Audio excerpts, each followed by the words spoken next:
नमस्कार, मैं रचना शर्मा चढ़ती कला डैम टीवी देख रहे सभी दर्शकों का स्वागत करती हूं। आप देख रहे हैं उत्तर प्रदेश के विशेष समाचार।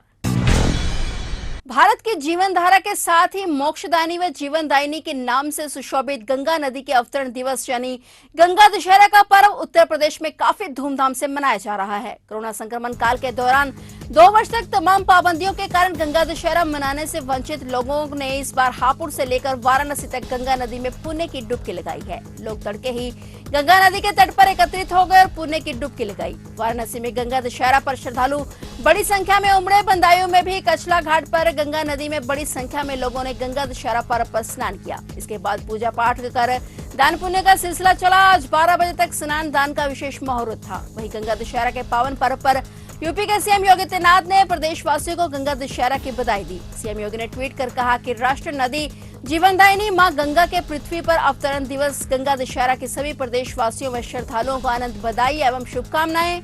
मां गंगा की कृपा सभी पर बनी रहे, सभी के जीवन में सुख, शांति और आरोग्यता का वास हो। हर हर गंगे।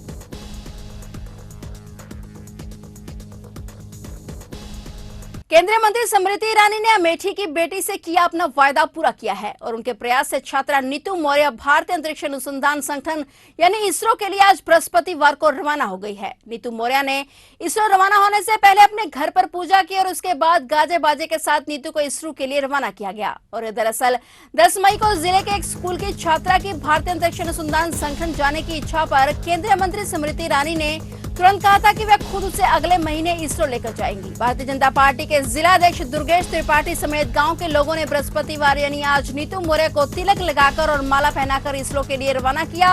भाजपा के जिला अध्यक्ष त्रिपाठी ने बताया कि 10 मई को स्मृति ईरानी के अमेठी दौरे के दौरान छात्रा नीतू मौर्य ने सांसद से इसरो जाने की बात कही थी और उसी समय सांसद ने नीतू को इसरो भेजने का आश्वासन दिया था। उन्होंने बताया कि स्मृति ईरानी के निर्देश पर वह नीतू मौर्य को लखनऊ हवाई अड्डे पर छोड़ने जा रहे हैं। 11 जून को छात्रा के इसरो भ्रमण के दौरान केंद्रीय मंत्री सांसद स्मृति ईरानी उनके साथ मौजूद रहेंगी। भाजपा जिला अध्यक्ष ने कहा कि सांसद स्मृति ईरानी का प्रयास है कि अमेठी का चौमुखी विकास हो और साथ ही यहाँ के छात्र छात्राएं अच्छी शिक्षा हासिल कर आगे बढ़े और क्षेत्र का नाम रोशन करें।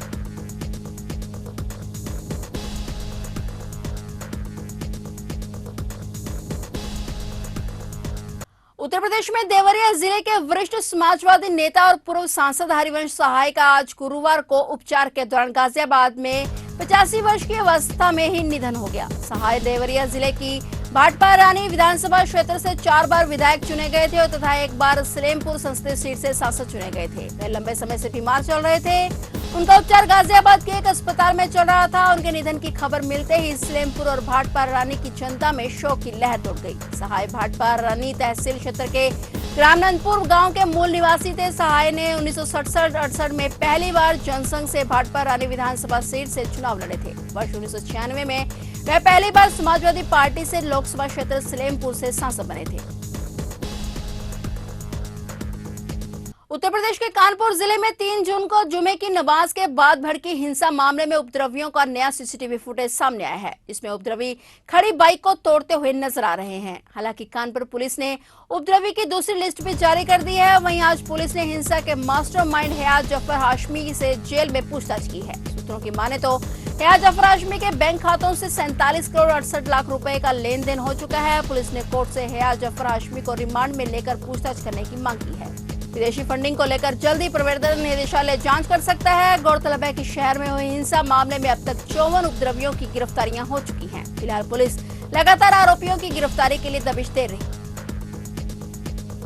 उत्तर प्रदेश के उप मुख्यमंत्री केशव प्रसाद मौर्य ने कहा है कि प्रधानमंत्री नरेंद्र मोदी के कुशल नेतृत्व के चलते आज पूरी दुनिया में भारत की साख में इजाफा हुआ है और अंतर्राष्ट्रीय कार्यक्रमों में विकसित राष्ट्रों के राष्ट्राध्यक्ष पीएम मोदी के पीछे चलते हैं। गरीब कल्याण जनसभा को संबोधित करते हुए मौर्य ने यह भी कहा कि पहले की सरकारों के कार्यकाल में दलालों की तिजोरी भरती थी, आज हम गरीबों की झोली भर रहे हैं। पूरी दुनिया में भारत का रुतबा बढ़ा है। अंतर्राष्ट्रीय कार्यक्रमों में विकसित राष्ट्रों के राष्ट्राध्यक्ष पीएम मोदी के पीछे चलते हैं। उन्होंने विपक्ष के नेता अखिलेश यादव पर तंज कसते हुए कहा कि हार का चौका लगा चुके अखिलेश हार का कीर्तिमान भी बनाएंगे। हमारी सरकार जातिवाद की नहीं विकासवाद की राजनीति करती है। अच्छा काम करने वाला कोई भी होगा, हमारी पार्टी और हमारी सरकार हर समय उनको सम्मान देने के लिए तैयार रहती है। उन्होंने ये भी कहा कि सपा शासन काल में 2 घंटे, 4 घंटे, 6 घंटे बिजली आती थी, लेकिन पूरे उत्तर प्रदेश को 24 घंटे बिजली देने की तैयारी यूपी सरकार कर रही है।